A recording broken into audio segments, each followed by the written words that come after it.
The scorching sun beat down on the quiet highway that stretched endlessly through the outskirts of Brookfield City. The wind carried a strange silence, broken only by the rumble of a motorcycle slowing to a stop near an old gas station. The man who stepped off it was tall, muscular, and tattooed, his face roughened by years of pain and hard living.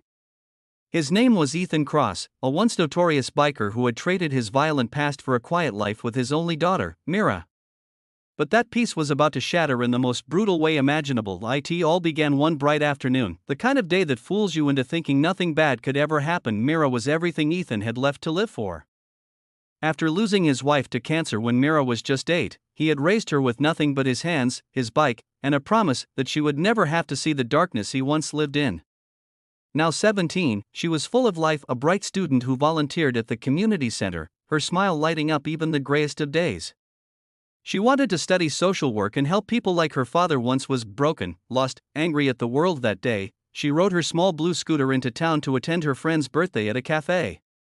It was supposed to be an ordinary evening until the senator's son, Colin Hartwell, walked in.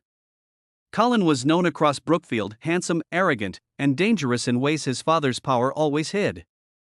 He was the kind of man who thought every woman wanted him, and every man feared him. As the night wore on, Mira caught his attention. She was kind when she spoke, soft when she smiled, qualities Colin mistook for interest. He tried to flirt, but she politely turned him down. That rejection hit him harder than any insult. The son of a senator wasn't used to hearing no. When she left the cafe, walking toward her scooter in the dimly lit parking lot, Colin followed her. What happened next would haunt Brookfield for years to come. Hours later, Ethan's phone rang. It was the hospital. When he arrived, he barely recognized his daughter, bruised, broken, and silent. She couldn't even look at him. Her once sparkling eyes had gone hollow. The doctor said she had been assaulted. The police report used words that made Ethan's vision blur with rage. He demanded justice. He demanded to know who had done this. But when he saw the officer's expression, the nervous glance, the long sigh, he knew. Colin Hartwell. The senator's son. The case never saw the light of day. Within days, evidence disappeared. The hospital's footage malfunctioned. Witnesses retracted their statements. And the senator himself, Gregory Hartwell, appeared on TV claiming his son was being targeted by false accusations meant to destroy their family's reputation. Ethan watched all this unfold from his small living room, his fists trembling, his heart breaking. His daughter refused to speak. She stopped eating, stopped smiling. She didn't leave her room for weeks. Every time Ethan knocked, she just whispered, "Why, Dad? Why can they do this and get away with it?" Those words shattered him. That he had left the biker life years ago, buried it under oil and dust and fatherhood. But as he stared at his daughter's empty eyes, the man he used to be began to awaken. The one who once ruled the roads, feared and respected by every gang within 50 miles. The world called him Reaper back then, not because he killed people, but because he always collected what was owed, and this time, something very big was owed. Ethan spent the next week gathering pieces of the life he thought he'd left behind. The leather jacket. The black gloves. The silver skull ring that had once marked him as the leader of the Iron Serpents. He hadn't worn it in years.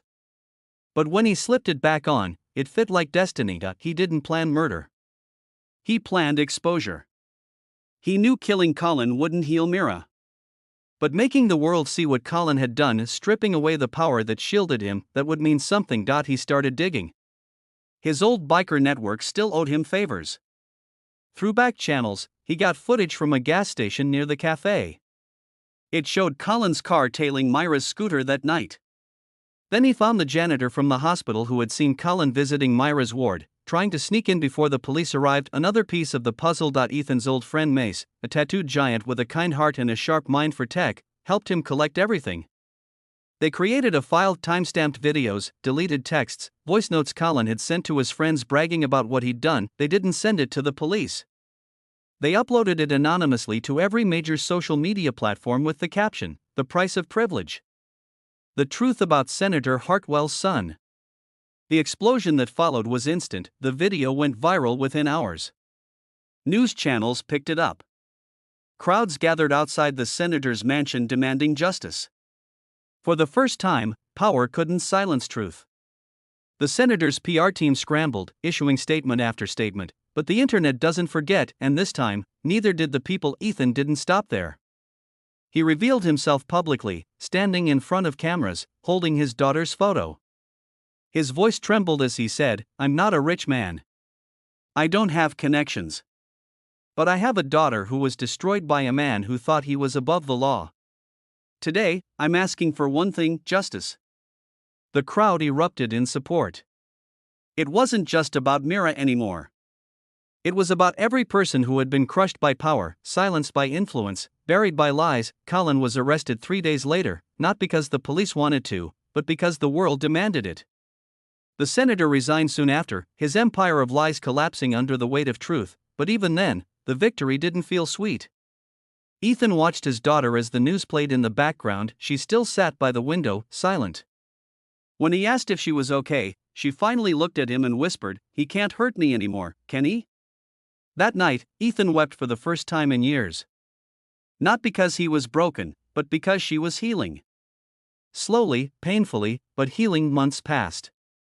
Mira started therapy, began sketching again. She used to love drawing motorcycles and sunsets. One day, she handed Ethan a sketchbook. On the first page, she had drawn him standing tall beside his bike, with wings made of fire behind him. Below it, she wrote, "My hero doesn't wear a suit. He rides a Harley." He couldn't speak.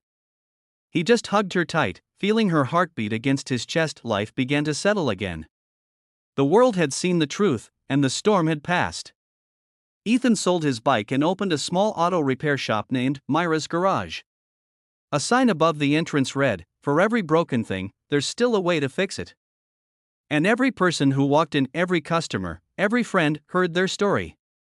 Not one of revenge, but of resilience. Of how a father's love could move mountains, tear down lies, and bring justice to the voiceless, because revenge wasn't what Ethan had truly sought. It was peace. Peace for his daughter. Peace for his soul, and in the quiet hum of engines and laughter from the garage, he finally found it.